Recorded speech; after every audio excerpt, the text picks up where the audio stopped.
Assalamualaikum. Anda kembali bersama saya dalam podcast Sembang Jangan Bimbang. Hari ini lain sikit, kita ada tetamu berbeza dari biasa.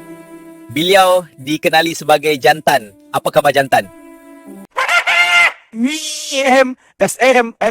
Tes. Khabar baik. Maaf tak berapa siap hari ni. Okey, aku ada soalan. Betul ke ayam kalau bertelur riuh sekampung? Itulah pasal, tapi masalahnya yang riuh tu kampung sebelah. Apa hal?